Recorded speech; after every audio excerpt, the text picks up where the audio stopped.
சோழிங்கநல்லூர் தொகுதிக்குட்பட்ட ஈச்சம்பாக்கத்தில் தென்சென்னை நாடாளுமன்ற வெற்றி வேட்பாளர் முனைவர் தமிழச்சி தங்கபாண்டியனை ஆதரித்து மாவட்ட கழக பிரதிநிதி ராஜா, தமிழ்நாடு காங்கிரஸ் தகவல் அறியும் உரிமை சட்டப்பிரிவு தென்சென்னை கிழக்கு மாவட்ட தலைவர் செல்வகுமார் மற்றும் கழக மூத்த முன்னோடி ரவி முன்னிலையில் சென்னை தெற்கு மாவட்ட இளைஞரணி சார்பாக மாவட்ட இளைஞரணி துணை அமைப்பாளர் தியாகராஜன் தலைமையில் சோழிங்கநல்லூர் கிழக்கு பகுதி ஈச்சம்பாக்கம் 194வது வட்டம் முழுவதும் இருசக்கர வாகன பேரணி நடைபெற்றது.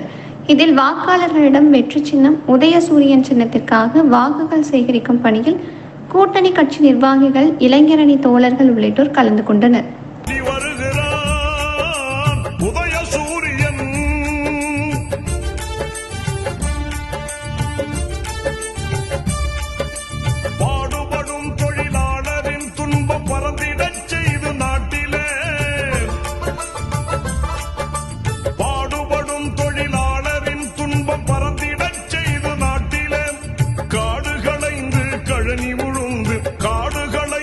கழனி உழுந்து கதறிடும் உழவன் கண்ணீர் துடைக்க ஓடி வருக.